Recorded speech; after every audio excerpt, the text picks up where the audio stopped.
I think that when Diana did her absolutely extraordinary and unprecedented interview with the BBC, I think that there was one particular phrase that she said that, in my opinion, really effectively signed her death warrant.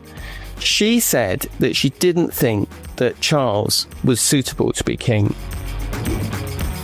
I'm Joanna Coles, and this is the Daily Beast podcast. And today we're going to be talking to the author of the Substack and Daily Beast newsletter, The Royalist, Tom Sykes, about his conviction 20 years after she died that in fact Princess Diana may have been murdered. Now, for the first 10 years after reporting this story, Diana's death, Tom assumed, like I think most of us did, that actually Diana had died a somewhat ordinary death for a princess. She was the victim of a very unfortunate, tragic drink driving accident. But the more he's thought about it, the more people he's talked to, the more he's looked into it, the more official investigations he's read, he's now convinced that actually she was murdered. I was not convinced of Tom's argument until I read his newsletter, and then I decided we needed to talk to him. 28 years after her death,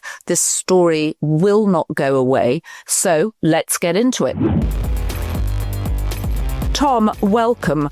I must admit, when I heard you were writing this piece, I slightly rolled my eyes because I just thought, come on, this was a drunk driving accident, a car chase by paparazzi, 3 of them not wearing their seatbelts, and of course the bodyguard who was wearing his seatbelt survived.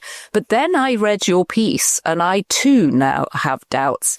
When did you first start having doubts that the official story, drunk driving paparazzi chase, was in fact full of holes? It was around about, hi Joanna, it was around about 10 years ago. I started my very first summer in journalism. I was working at the Evening Standard on Kensington High Street when Diana died. So we were right in the centre of it. I can still recall the smell of rotting floral tributes hanging over and the place being besieged by journalists. I just want to remind people, because of course it's seared in our memories, but for Americans less so. This was 28 years ago. It was August 1997.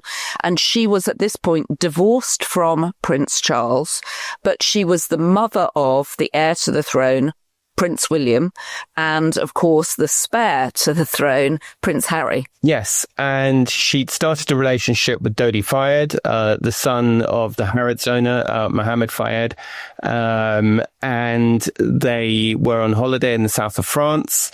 They broke off the holiday early because they were being pursued by paparazzi. They went to the Ritz, which was owned by the Fayed family. In Paris, the Ritz in Paris, that was owned by the Fayed family. The place was besieged by photographers, so they decided to go to an apartment on the Champs-Elysees that the Fayed family also owned, and the car crash happened on the way at 13 minutes past midnight on the morning basically of Sunday the 31st, which oddly enough this year is again a Sunday. The 31st will again be a Sunday, which I think will actually bring it back for people of perhaps of our vintage. Tom, I just want to remind people that Diana really emerged as one of the biggest global celebrities. She was wildly loved, and yet she married Prince Charles in, I want to say, 1981. The British heir to the throne, when she was just 20. Yes, exactly, Joanna. So Diana had an extraordinary life. So she was born to this very, very grand family, the Spencers, that always regarded themselves as far grander than the common old Windsors. Her sister actually dated Charles, but before she did.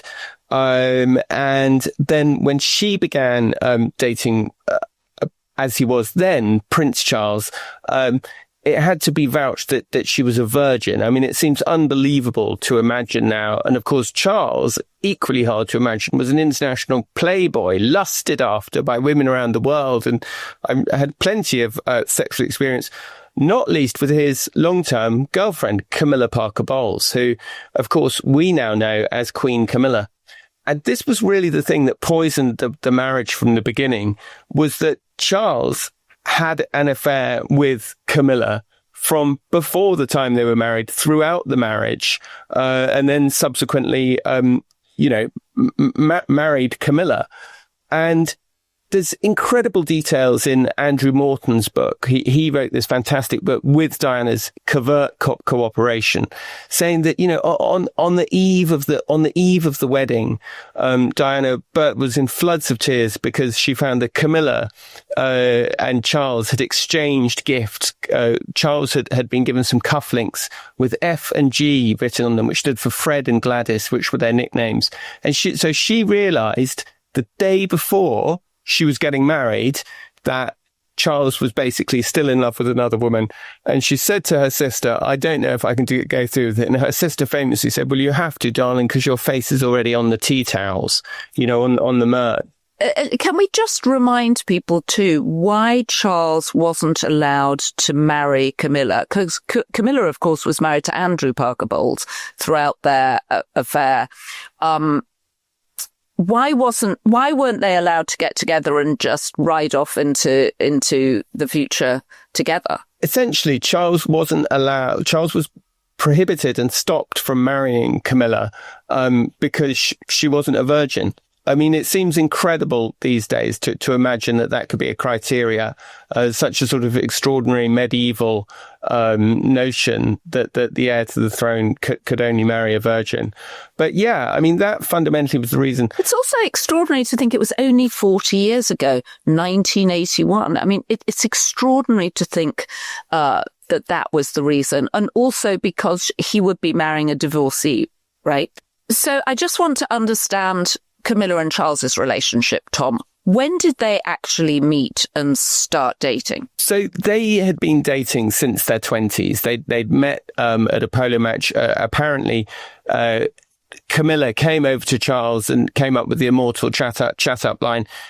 My grandmother and your grandfather had an affair, so how about it? Because her grandmother was Alice Keppel, who had an affair with Edward the Seventh, I think. So there was always this attraction between Charles and Camilla. They dated, they had a great relationship, all of their friends knew about it.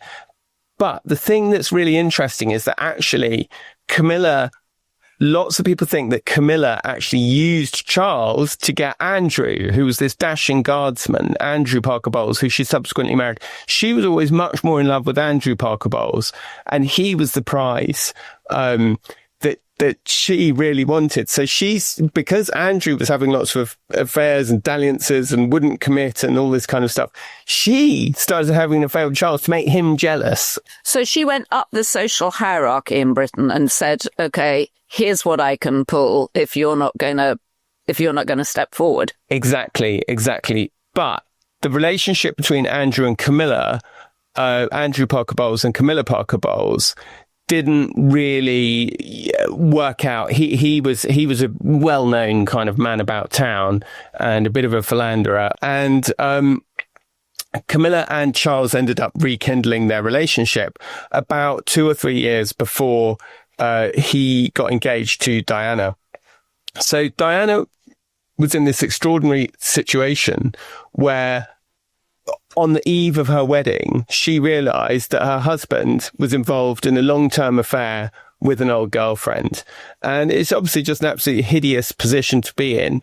And that in many ways shaped the whole of Diana's terrible, dysfunctional relationship with Charles. And worth reminding people, I think, that Charles was under enormous pressure from his parents to get married, correct? Yes, exactly. So Charles was under great pressure, particularly from Prince Philip, who wrote him a letter telling him that he needed to, because by this stage the press were pursuing Diana, and Philip wrote him a letter that said, you need to make your mind up, and you need to, this girl is great. She's a Spencer, which is wonderful. She's from a lovely aristocratic family.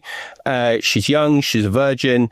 You need to marry her. You need to announce it, and you need to get engaged because it's not fair on her, and you should do it. And Charles took, in later years of his marriage, to producing this letter at dinner parties to show to people how he felt he was pressured by his parents. Now, I think, to be fair to Charles, I think he bitterly regretted yielding to that pressure.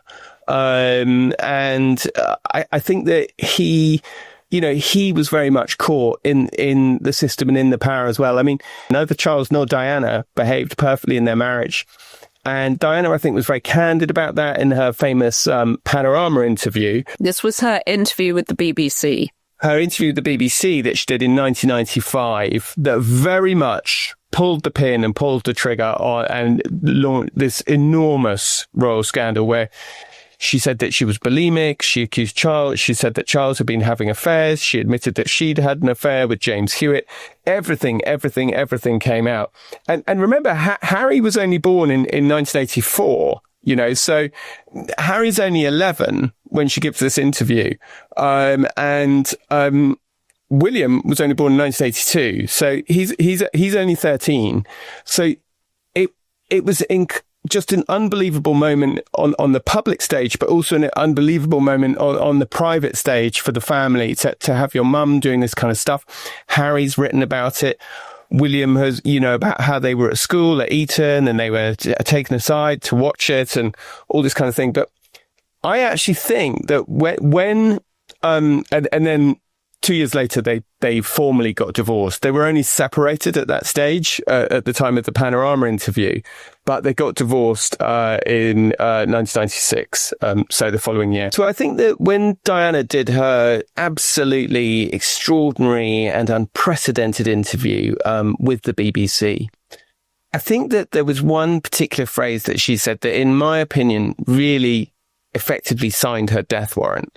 She said that she didn't think that Charles was suitable to be king. And her exact words were, she said, being Prince of Wales produces more freedom now, and being king would be a little bit more suffocating. And because I know the character, I would think that the top job, as I would call it, would bring enormous limitations to him. And I don't know whether he could adapt to that. I think that the moment Diana said that she was actively pushing forward for the monarchy to skip a generation, to go straight to William, I think that represented a huge, huge threat to the establishment. And I think that in doing so, she really signed her death warrant, because I just feel that if you think about this today, if you think about this in the terms of today, imagine if Princess Diana is the one in California giving interviews to Oprah, making shows on Netflix about how awful the royal family are. Imagine that as the scenario. And it's very, very hard to imagine King Charles married to Queen Camilla. I would say it's almost impossible. So let's go to your theory that, in fact, Diana was murdered, that this was orchestrated by a group of insiders in Britain who represented the establishment. And, of course, she had always predicted that she would die in a car accident. And lo and behold, that's the fate that befell her. So talk about, you said 10 years ago, you began to think there were more questions than answers. There've been 3 reports into her death, all of which, or 3 investigations, all of which said that this was a drunk driver, terribly unfortunate, but no more than that. What else makes you think that actually she may have been a target here? Well, I think that there's plenty of motivation for the establishment to do away with Diana, whether you want to blame it on weapons dealers or you want to blame it on the monarchy or Charles or Prince Philip or whatever it is. You can really pick your motive. There's plenty of motive. Where did the weapons dealers come from?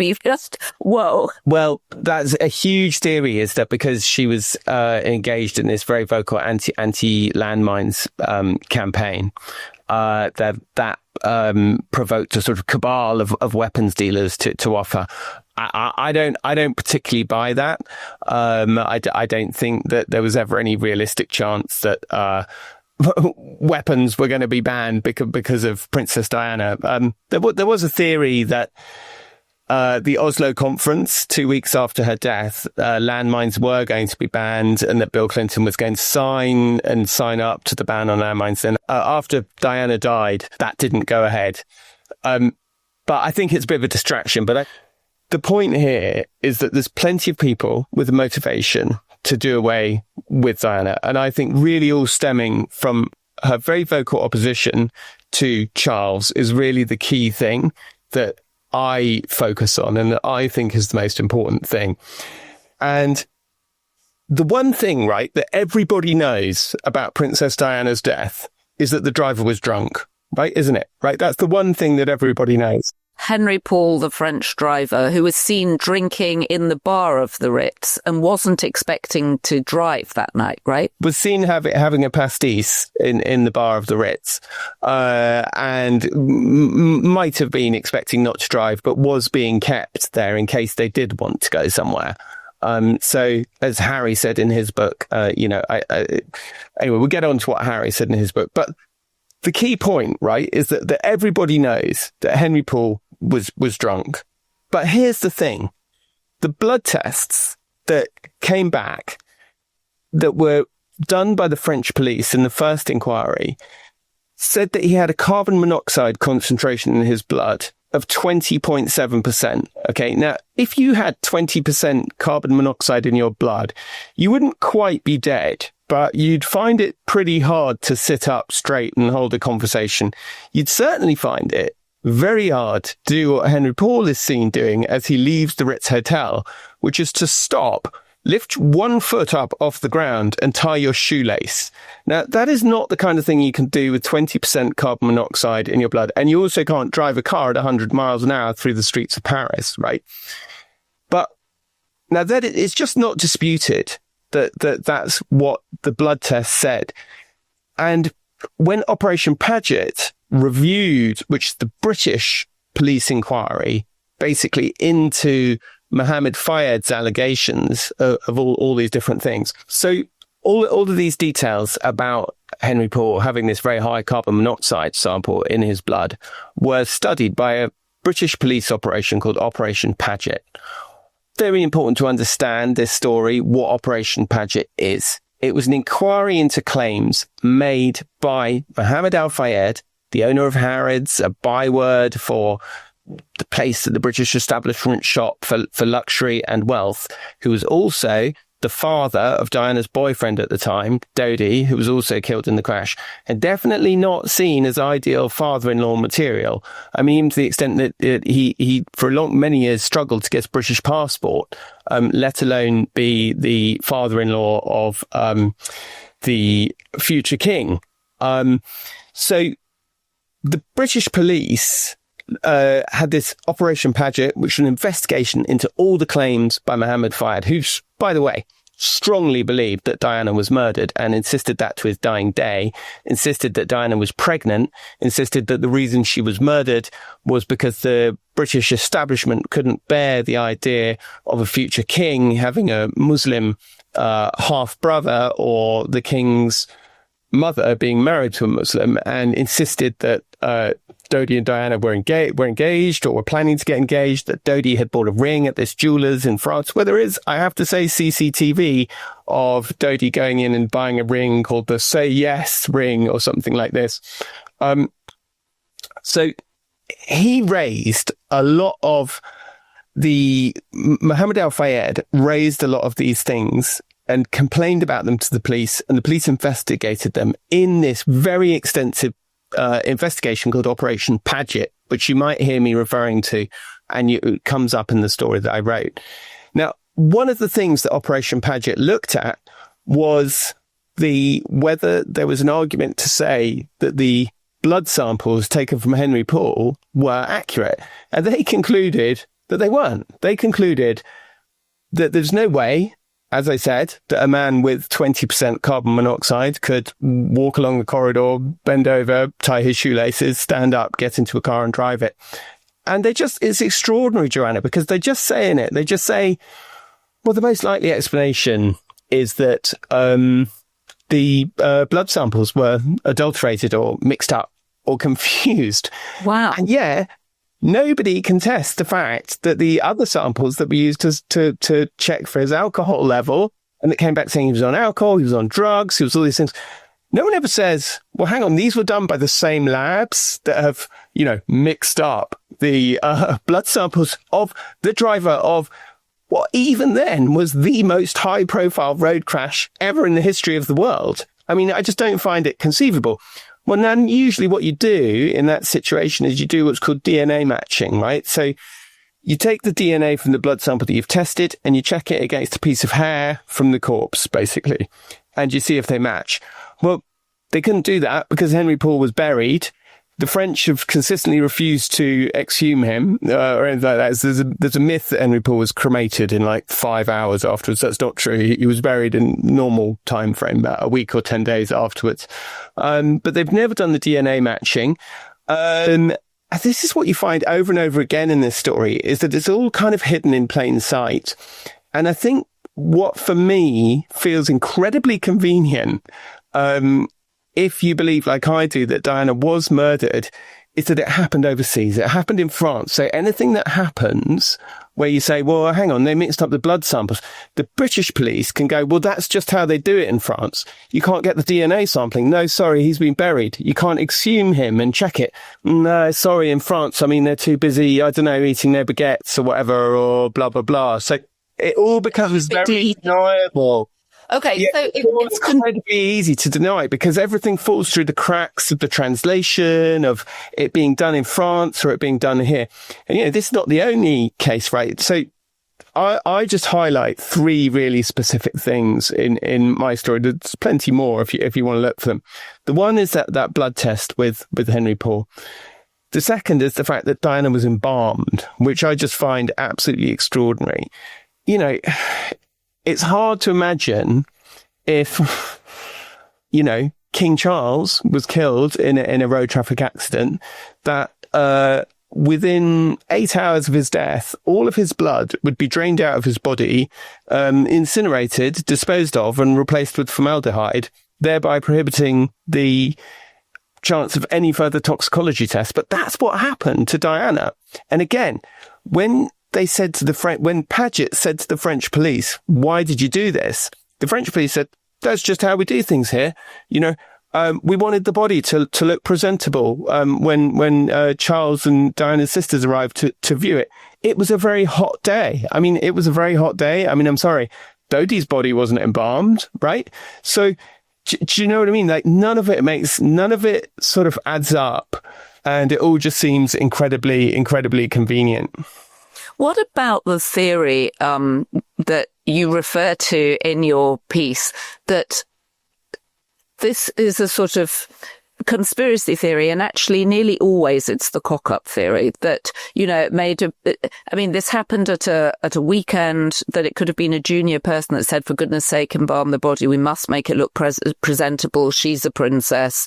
That it happened in France because that's where she was, that the driver, it was a Saturday night, he was drinking too much, that they were chased by paparazzi. I mean, there is a lot to argue that this was just a very unfortunate car crash. Yeah, but there's other weird thing. I mean, so my simple answer to that is I am honestly a person who would always much believe that it is a cock-up, not a conspiracy. But there are so many cock-ups that it becomes the conspiracy, I'm afraid, using the principle of Occam's razor, becomes the more likely option. I mean, for example, you raised the point of the paparazzi, right? The paparazzi chasing down. This is the other thing that we all know about this, right? Is that there's this huge swarm of paparazzi chasing the car. And when the car crashes, what do these disgusting people do? They get off their motorbikes and they start taking photos of the crash site.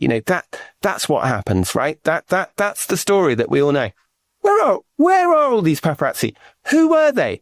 What were their names? We know the name of one of them, Romo Ra, who you may remember from the news reports at the time. Where are all these people? Look, you and I have both been journalists. You got a job, you know everybody there, you know all the photographers, because that's what you do, you know all the people. So who are all these people? It's inconceivable to imagine that, if Charles had been killed in that, they wouldn't have just found out who everybody was, who was supposedly there, supposedly chasing her. Although I can believe that anybody who was in a car or on a motorbike would have sped away as fast as they possibly could because they wouldn't want to be blamed for it. You totally can. You totally can say that. But at the same time, all of them stopped to take photographs is what we were told. Do you know what I mean? That they were all taking these photographs of the crash site. And was the CCTV of them so that you had the number plates of the bikes and the cars? So there's no CCTV on the route, on the entire route, which, you know, I'm more inclined, to be honest, of all the bits of evidence, that's the one I don't put that much store in. There were 10 cameras that could have recorded them on that route, and none of them seemed to catch it. Some of them, I think, were just stationary cameras that just would have gone if the speed was too fast. Others of them were privately owned that maybe weren't very maintained. It was a long time ago. CCTV technology wasn't what it was. I don't set a huge amount of store by the CCTV thing, but I do think it's odd that there is no footage at all of that car driving through Paris. There's none, Joanna, there's none. And surely the police would have been able to follow up the photographers because their work was appearing, right? Appeared in Harry Match, it appeared in the British tabloids. I'm sure there are hundreds of photos online of it, of the accident. That's what you would have thought. That's what I would have thought. And I find that really weird. That, you know, it's still all these people unknown. I mean, that's the full narrative verdict in Diana's death is the accident was caused by the irresponsible driving of the driver and the irresponsible driving of persons unknown who were pursuing it, either the paparazzi. And that's before you get to the white Fiat Uno, which is the most incredible, I think, piece of evidence at all, of all, which is that I remember at the time, because I remember I was working on the story. Everybody, the whole newsroom was working on it for months on end. And this story just started to come through that the Mercedes carrying Diana had hit a white Fiat Uno seconds before the crash took place. And the French police completely denied it for 2 years.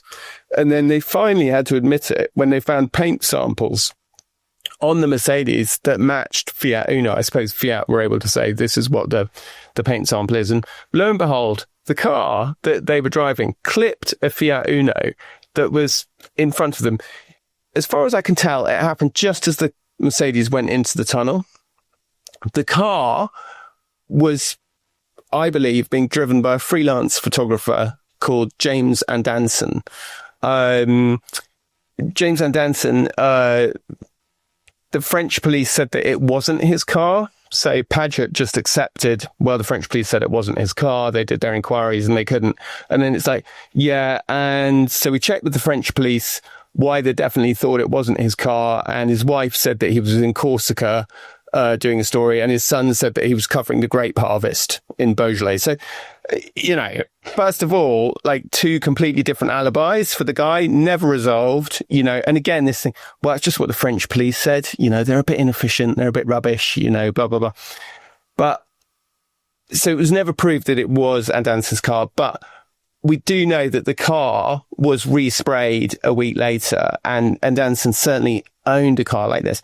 So Paget said, I've got a good idea. Let's go and talk to Mr. Andanson and see what he says.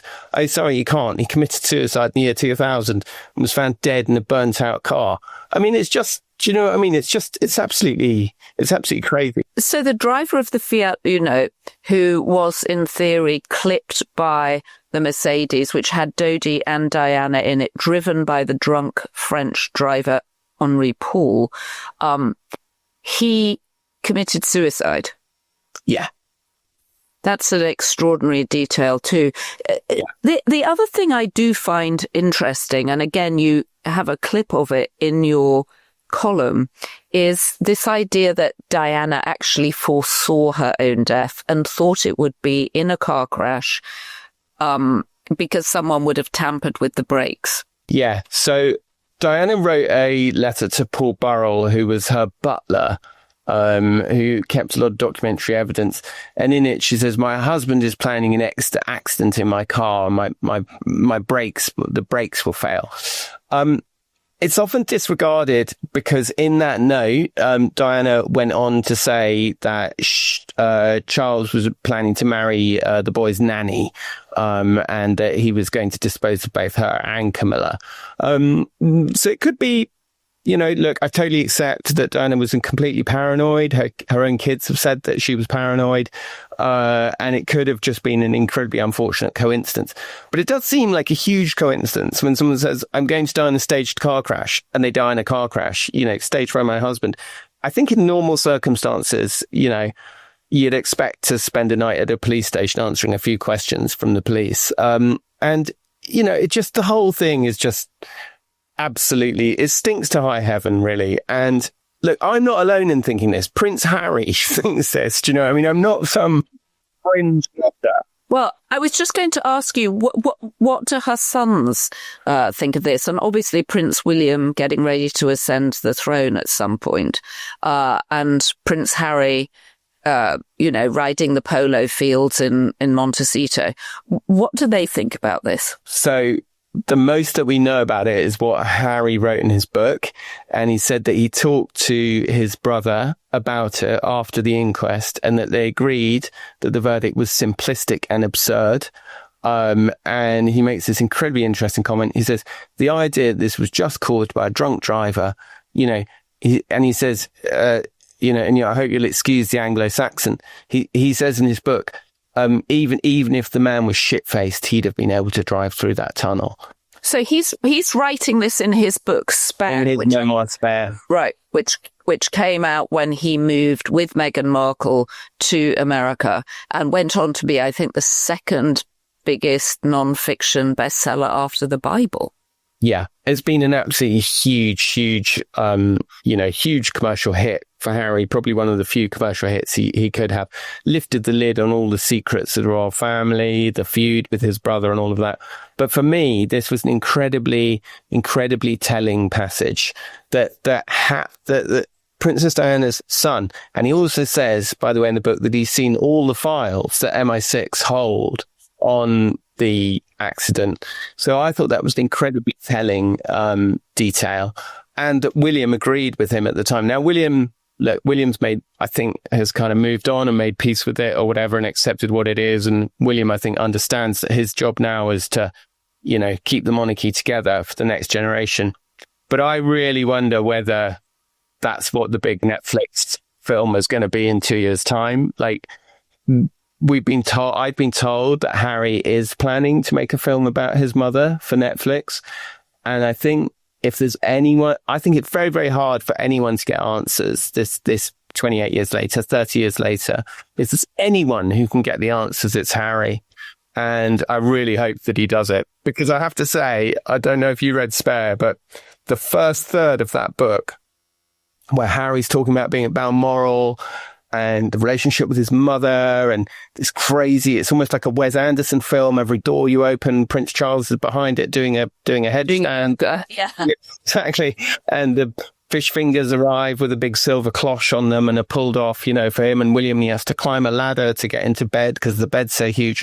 And then, of course, this devastating finale to this kind of wonderful childhood dream where, his father comes in and says, I'm terribly sorry, oh boy, but mummy's had a car crash and she didn't make it. And doesn't even give Harry a hug, and leaves the room. And then Harry's left there on his own in this giant bed for 3 hours until the pipers start playing. I mean, it's just the most brilliant piece of writing. I know you had a fantastic ghostwriter, but it's clearly from Harry's heart as well. And I really hope, I just feel that's the book that Harry should have done in the first place, was about his mother. And I feel it's the film that he should make. I think all this stuff bitching about the royal family and may I borrow your lip gloss and all that. I mean, it's just, at the end of the day, who cares? Because this is actually the stuff that really matters, is his mother's memory. And I just, I've been told that he thinks there is more to it than the official explanation. And I think there's a lot more to it too. All right. Well, Tom, your article is very persuasive. I went from thinking it was a drunk driving accident to thinking maybe there is more than meets the eye here. And of course, I mean, it may be true also that Prince Harry is paranoid. And since Mohammed Al-Fayed alleged that Prince Philip wanted the death of Princess Diana, he's been uncovered as a serial, frankly, rapist, with a terrible history of sex abuse of his employees at Harrods. So this story just keeps going. Yeah, I mean, look, it's a bit of a Kennedy. You know, it's one of those things that I think it is so fascinating. And I do always say to people, look, I could be wrong, and one of Diana's best friends was a woman called Rosanna Monckton, and she said after the end of the inquest, or during the inquest, she said it was actually after the inquest when they said it was an accident. She said Diana was such an extraordinary person that people cannot accept that she died in an ordinary way, but she did. You know, and for many, many years, I really bought that line, and Rosa Monckton, sorry, not Rosanna Monckton. And I really bought that line for many years.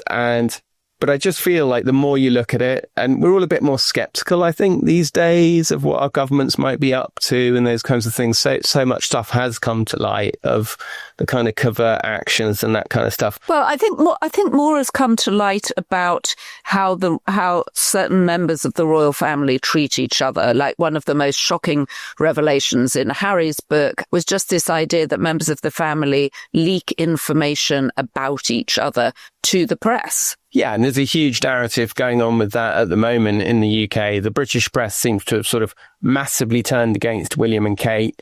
You know, they're giving all this stuff about, oh, they're on holiday in their yacht and they're not doing enough public duty and they didn't go to VJ Day, which, by the way, I think was incredibly stupid of them not to go to VJ Day. Yeah, a lot of people are saying that's being briefed by the palace. So, you know, these things go on and they come round and round. Yeah, but it was 28 years ago. I remember where I was. Lots of people in the UK certainly will remember that where they were.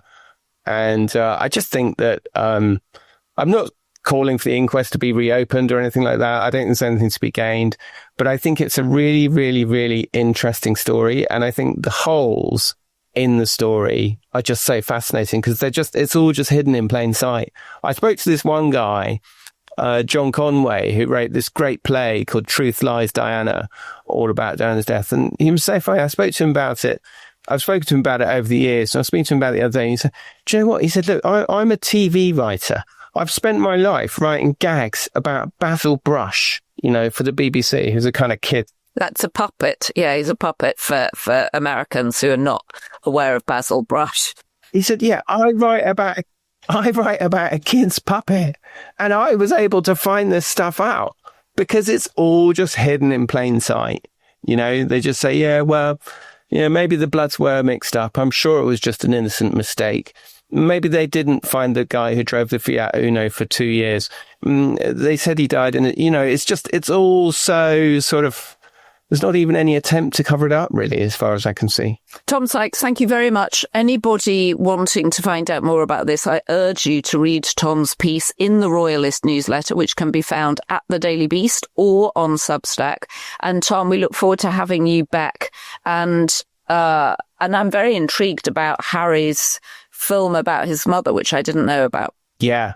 I think that's really the explanation of why Netflix are keeping him on. I mean, it's not been confirmed, but I've got it on pretty good authority that he is going to make a 30th anniversary thing. And I also have it on pretty good authority that William is not remotely amused and is probably going to do his own thing, probably with ITV. Wow. But we could have dueling Diana documentaries from the two boys. Dueling Diana documentaries, good Lord. Well, thank you very much, Tom. Fascinating story. We will stay on it. Thanks, Joanna. Well, I, for one, can't wait to watch Harry's documentary, if he is making one, about his mother. I still find them all fascinating, even though I live in America. And I absolutely remember where I was on the Chesapeake Bay when Diana died. I still tend to think that it was just, as Rosa Monckton said, a very ordinary death for a very extraordinary person. But having read and talked to Tom, I now see that there are many questions that have yet to be answered. And who knows if we'll ever get the answers. But we'll be staying tuned to Tom Sykes's newsletter. You can find it on Substack and at the Daily Beast, The Royalist, for all continuing updates. Have a great holiday weekend, and we'll be back with Inside Trump's Head with Michael Wolff. If you have been, thank you for joining us. Don't forget to share this podcast with your friends, with your enemies, with people you went to school with that you haven't been in touch with for 15 years. We want people to share in our conversation around this particular subject. Don't be afraid to leave a comment on YouTube. You can subscribe on YouTube. You can subscribe on Apple, Spotify, wherever you get your podcasts. And of course, for up to the minute information on what's going on, you can subscribe to The Daily Beast at thedailybeast.com. Do not forget, as our First Lady, wherever she may be, implores us to be every day, be beast. And thank you to our production team, Devon Rogerino, Anna von Urson, and our editor, Jessie Millward.